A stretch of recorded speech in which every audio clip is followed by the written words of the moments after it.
Buenas noches.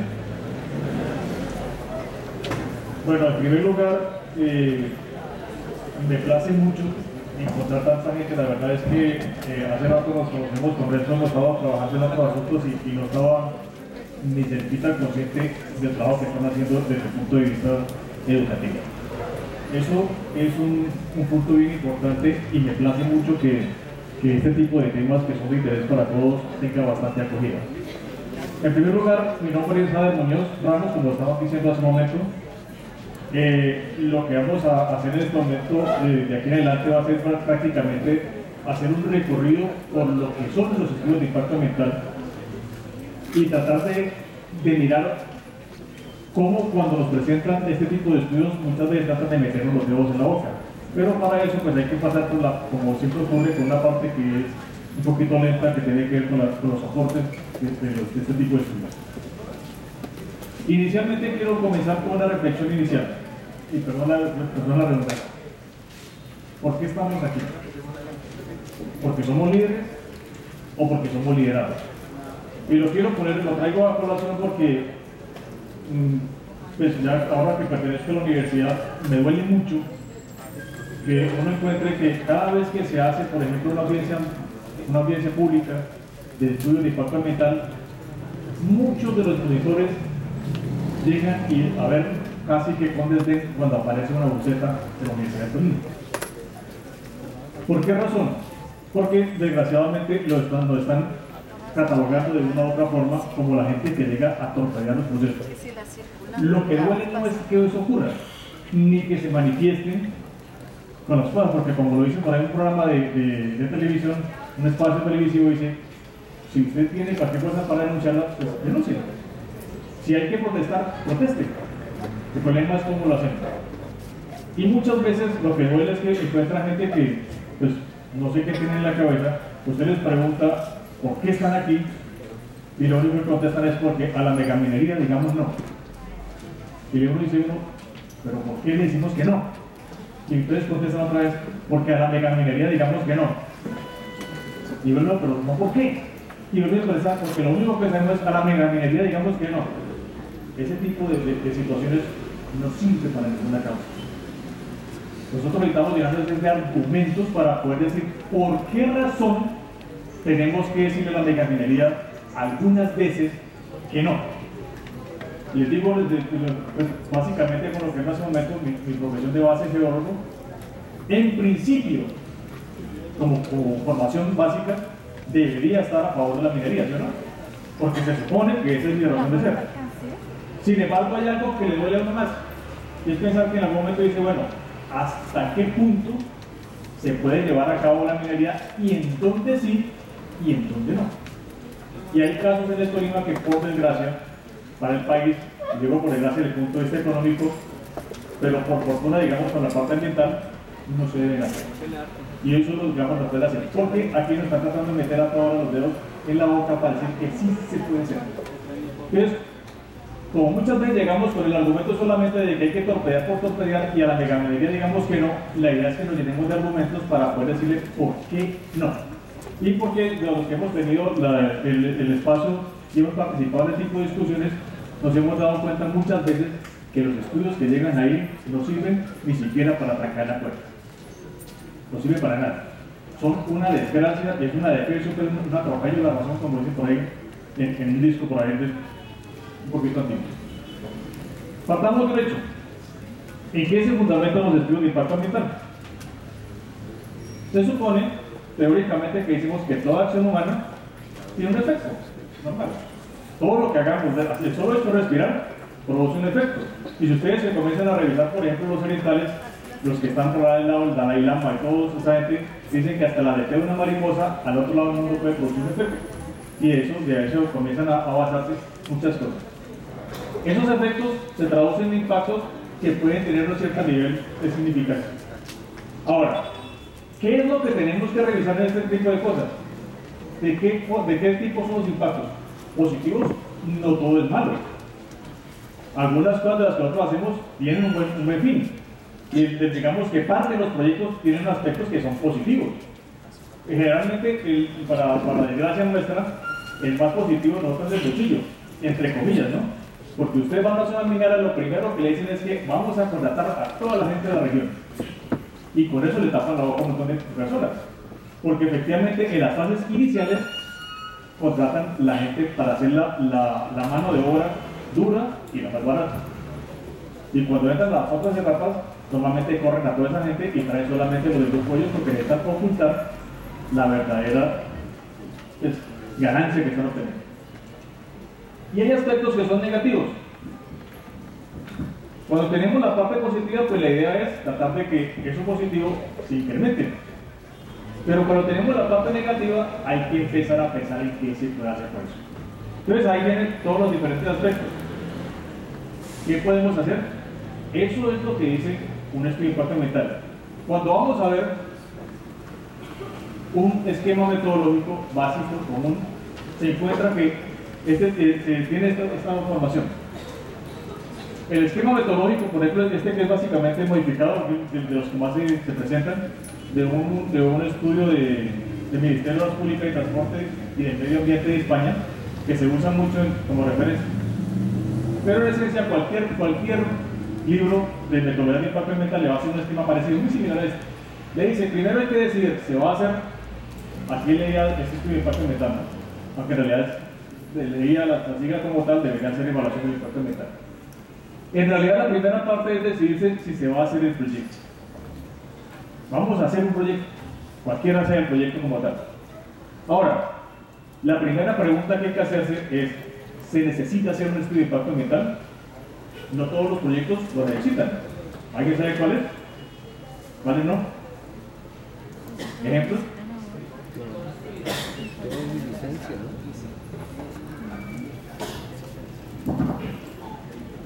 Sí, pero hay casos en los cuales ya otros los han hecho por nosotros. Se supone, ¿no? Se supone.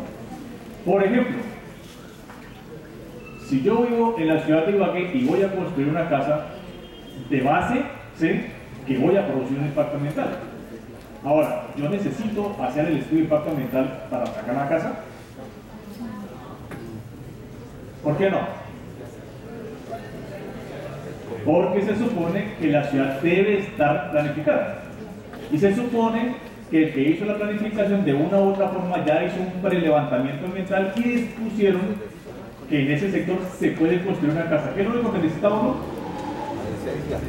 Sacar los permisos de la curaduría para poder construir.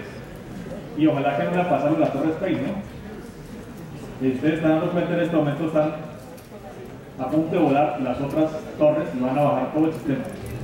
Como era de esperarse, las compañías ya se declaró en quiebra y adivinen quién va a pagar eso. Nosotros. Porque ya la alcaldía dijo que se iban a cubrir los más de 1.500, 1.600 millones de pesos que vale la bola dura de todas esas torres. Entonces ese tipo, todo lo que hacemos cuesta. Entonces, una vez decidido hacer el proyecto y de hecho la pregunta si es necesario hacer la evaluación de impacto ambiental, partamos del hecho que hay que hacerlo. Necesitamos hacer estudio de impacto ambiental.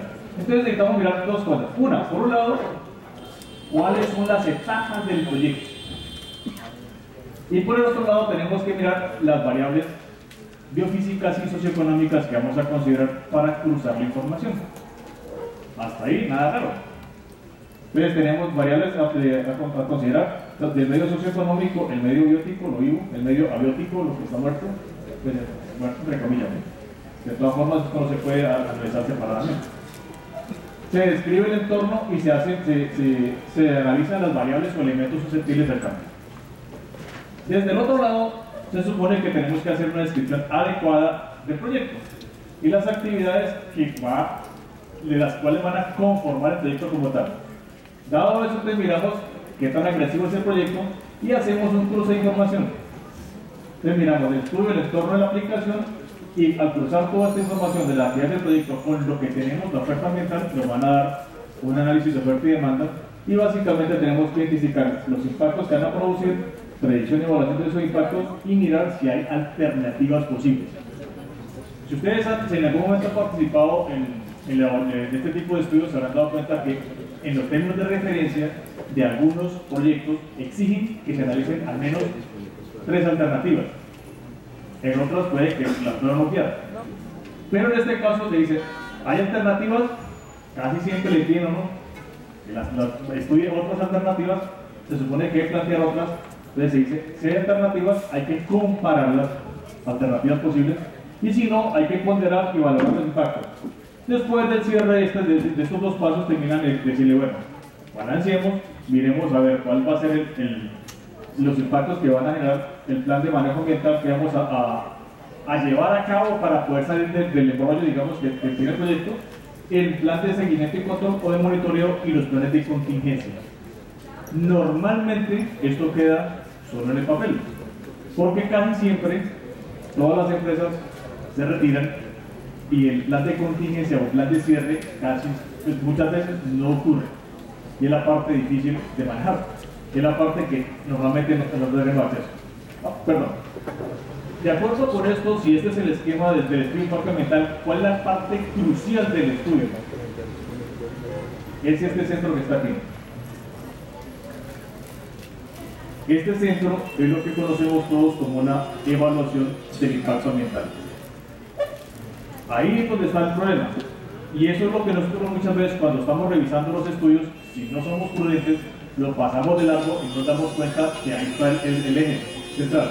¿Por qué razón? Porque es que es este análisis que tenemos en este sector del diagrama el que nos va a permitir definir cuál va a ser el plan de manejo, el plan de seguimiento, el plan de monitoreo y el plan de contingencia, incluyendo entre las etapas del proyecto el abandono del mismo, ¿no? Sobre todo cuando hablamos de aspectos mineros. Como esa es la parte crucial, centrémonos en ella, porque esa parte tiene varios aspectos, sobre todo legales y de concepción. ¿Qué es un estudio de impacto, una evaluación de impacto ambiental? Simplemente es un proceso de advertencia temprana. Y hay que tener en cuenta un detalle, y ahí es donde fallamos muchas veces nosotros. Esto es una herramienta preventiva con la cual se evalúan los impactos. Es solamente un instrumento de decisión, pero no necesariamente es la que marca la decisión. ¿Por qué razón? Porque así como el músculo lo prevé, hay que analizar no solamente lo ambiental, sino también lo social, la parte económica, dentro de las variables, como hablamos como cuando se habla de sostenibilidad. ¿Cuál es el origen? Cuando uno comienza a revisar la teoría, encuentra que todo esto surge por allá casi a finales de los 60. Cuando la Agencia Nacional de Leyes Ambientales comenzó comenzó a pensar en la necesidad de evaluar el impacto que se produce.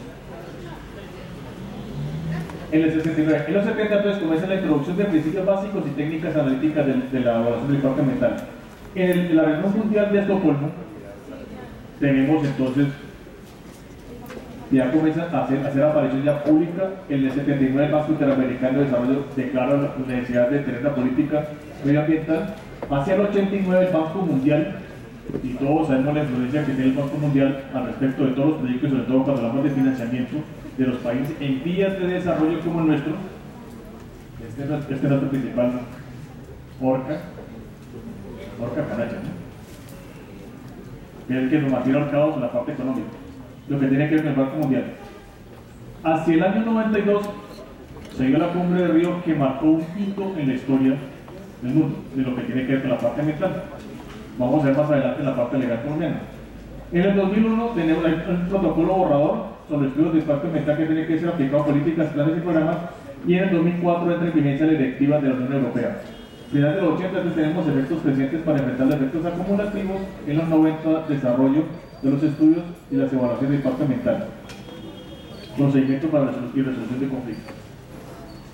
Miremos cómo se ve esto desde el punto de vista de jurisdicción de países desarrollados, y miremos los años en los cuales se adopta y la normativa nueva, ¿no? Se supone que en Canadá, por ejemplo, se introdujo en el 73 y el instrumento legal actual es del año 92. ¿Por qué razón? Estamos muy cerca a la cumbre de Río, ¿no? En Nueva Zelanda, estamos hablando de países desarrollados. Entra también el 73 y la ley con la que se usa actualmente, con la que se rige, es del 91. Australia, en el 74, la ley del 99. Francia entra en el 76 y y la ley 630, que es la actual sobre democratización de las consultas públicas, es del 83. En la China, bueno, todos sabemos el problema con la China, ¿no? Ley provisoria de protección del 79, la ley de pacto legal es más nueva que las otras, del 2002. En Rusia, todos sabemos con el protocolo de Kioto el problema que hemos tenido con los principales impactadores, por llamarlos de alguna forma, del medio ambiente, ¿no? Y uno de los fuertes negados para participar en eso fue los rusos. 85 se introdujo, en el 94 se mantiene la ley. En la Unión Europea entró en vigencia en el 85, la actual es del 97. En Japón, la ley de evaluación de impacto ambiental es del 99 y sigue estando vigente hasta ahora. Eso ocurre en los países desarrollados. Veamos cómo se van los países en vías de desarrollo. Vamos a tapar los cosas que están ahí para que miremos. Filipinas, la ley que rige actualmente es del 78. En Brasil, y todos sabemos la importancia que juega Brasil a nivel ambiental, sobre todo cuando nos damos cuenta que cada vez le quieren meter la mano, y allá sí se mueve muchísimo más dinero que aquí para meter la mano a este tipo de proyectos, sobre todo desde el punto de vista de los ganaderos en la Amazonia. La ley es del 86. En México, la ley actual que maneja es del 88, en Sudáfrica es del 97, en Bolivia es del 96 y en Chile es del 97. Entonces, en otras palabras, no es que exista mucha rotación, digamos, de leyes que manejen la parte ambiental en los países.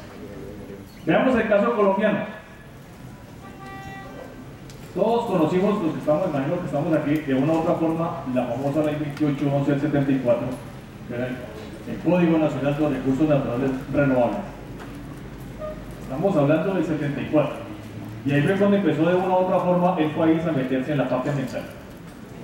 No estamos sino de unos cuantos años atrás, ¿no?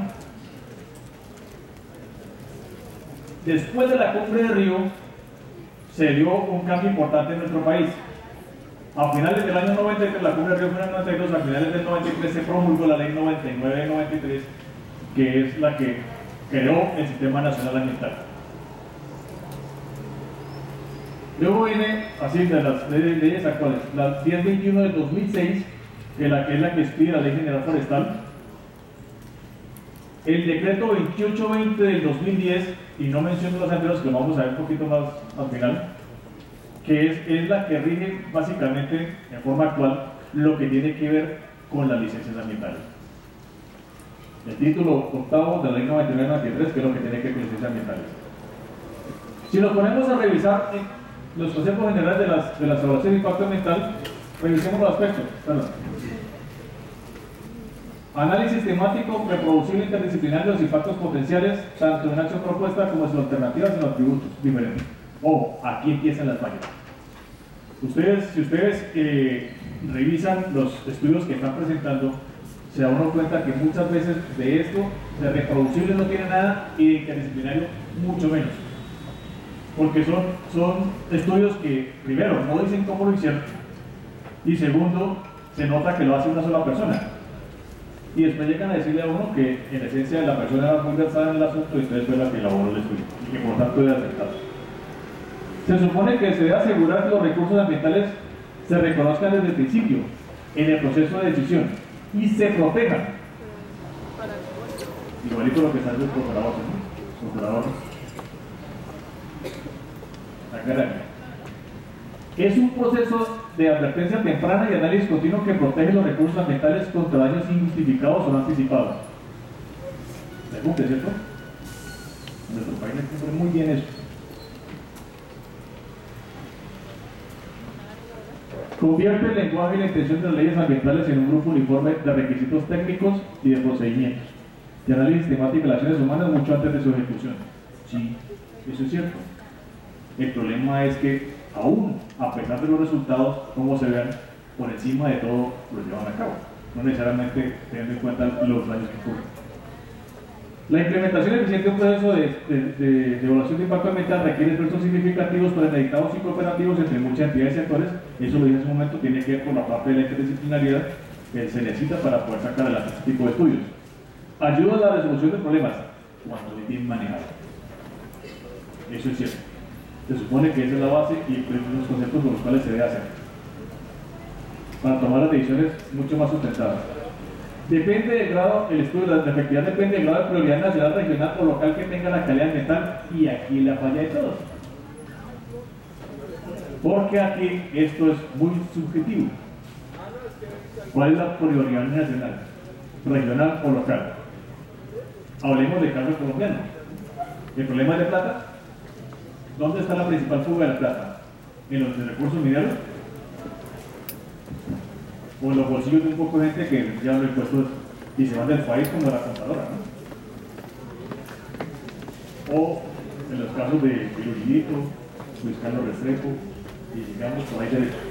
Antes de que se conozca extrañamente, justo cuando ya les van a dar un fallo de la fiscalía, se perdieron del país.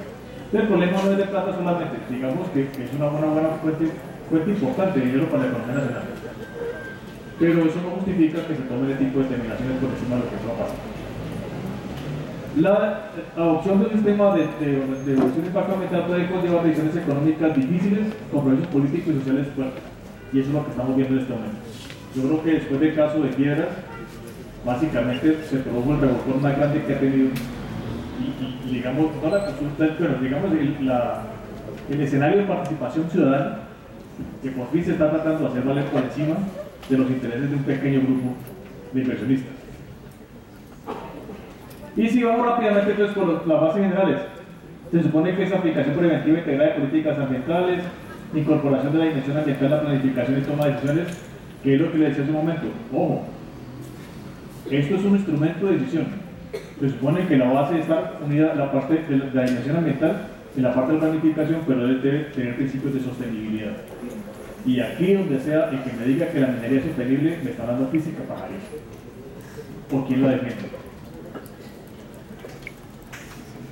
Yo creo que eso es bien claro porque eso es lo que están hablando. Ustedes van a ver encontrar todos los letreros que hay de aquí para arriba, en muchos de esos dice minería sostenible, o por lo menos decían. Pero dígame cuánto tiempo se demora la naturaleza en reponer los minerales que sacan. Entonces se supone que si yo los uso ahora, ¿será que las próximas generaciones van a seguir sacando oro todo el tiempo ahí? Son recursos finitos desde el punto de vista de la escala humana. Por lo tanto, la sostenibilidad es cero.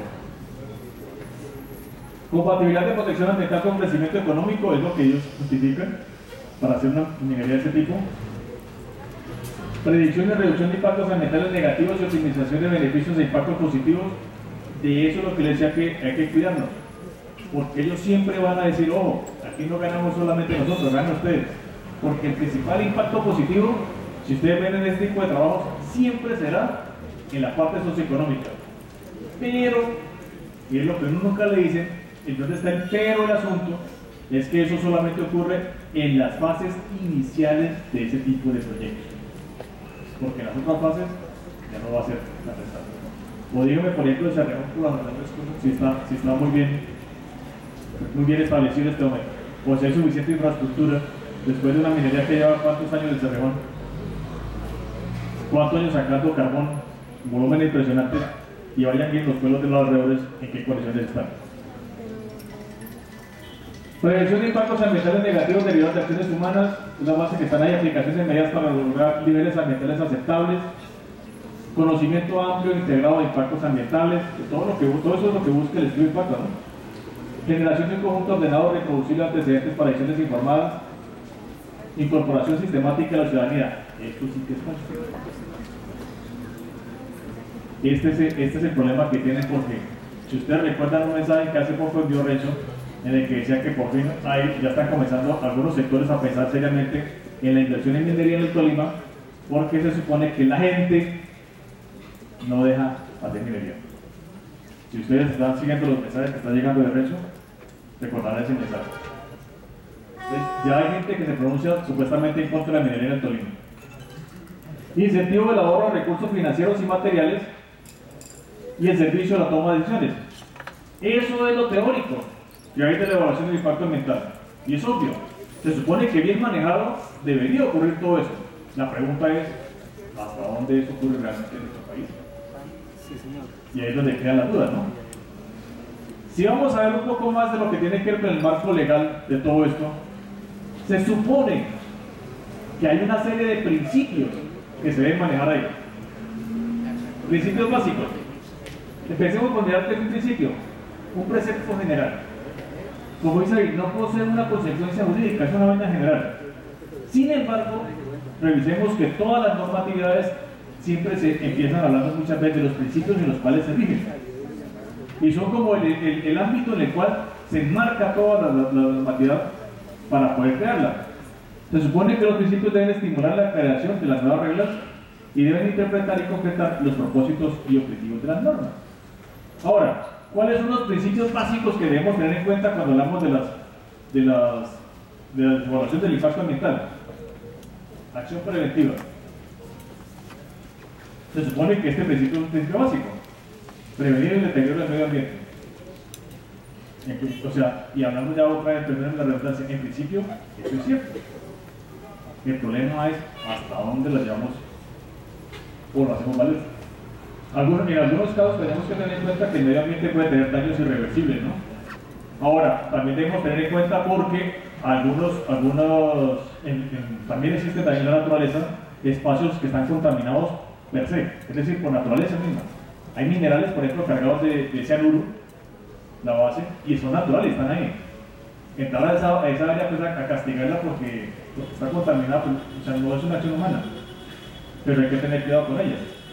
Entonces, lo importante es que si vamos a trabajar con ese tipo de recursos es hasta dónde somos nosotros responsables del manejo adecuado de ellos. Entonces, definición de la acción preventiva es la obligación consistente en prevenir cualquier daño al medio ambiente, reduciendo, limitando o controlando las actividades que puedan provocar riesgos.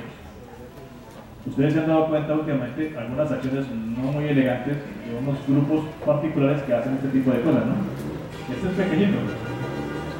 Están dedicados a hacer algo que se supone que están luchando por nosotros y con todo el respeto, siento mucho discutir con ellos, pero ese tipo de lucha no nos sirve. El problema no es para los que estamos aquí en las ciudades, el problema es para la pobre gente donde ellos hacen eso. Porque este tipo de daños demora muchísimo tiempo en revertirse. A pesar de que se trata de un elemento que básicamente es orgánico. Cuando están regando petróleo, cuando cogen una tractomula y olímpicamente le abren la llave y le regan todo el crudo hasta que caigan en el sector que están ahí, o le meten un explosivo a los oleoductos. No es que yo no esté de acuerdo porque los petroleros se lleven todo el material de ahí. El problema es que esa no es la forma de hacer la protesta. Fundamentos. Interdependencia es un fundamento y la imposibilidad de remediar. Ojo, cuando hablamos por ejemplo de ecosistemas, uno puede analizar un ecosistema sin tener en cuenta factores externos mucho más abiertos de ellos, por ejemplo lo que tiene que ver con la radiación solar, precipitaciones, o sin ver en la cadena trófica que está ligada a ella. Tratar de separar ese tipo de elementos es muy difícil, inclusive en el análisis de la evaluación de impacto ambiental.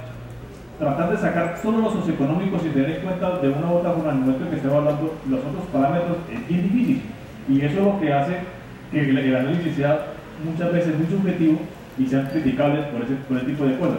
Sin embargo, hay que hacer el análisis. Otro principio, el de precaución. Se supone que a eso es lo que están haciendo alusión en este momento para este principio. ¿Ustedes han estado siguiendo las noticias del petróleo? ¿Cuál fue la noticia que ha estado en boga sobre la parte petrolera, la explotación petrolera esta semana? Fracking. O sea, de fraccionamiento. ¿Saben qué es eso? ¿Ninguno sabe qué es eso? En esencia todos sabemos lo que es un pozo petrolero. Un pozo de petróleo es simplemente una roca porosa, bueno, además de porosa, permeable, la cual acumula una cantidad de líquidos pesados, hidrocarburos, y está en profundidad. Para que ese líquido se quede almacenado necesita tener un sello, es decir, estar confinado ese volumen de material o sea, limitado, como hacemos un inmenso tanque, solo que el tanque es poroso y normalmente está en granos de arena. Cuando se saca la parte que inicialmente rompe, está cargado de gas, y entonces el gas ayuda a sacar el material de allá. Pero cuando se está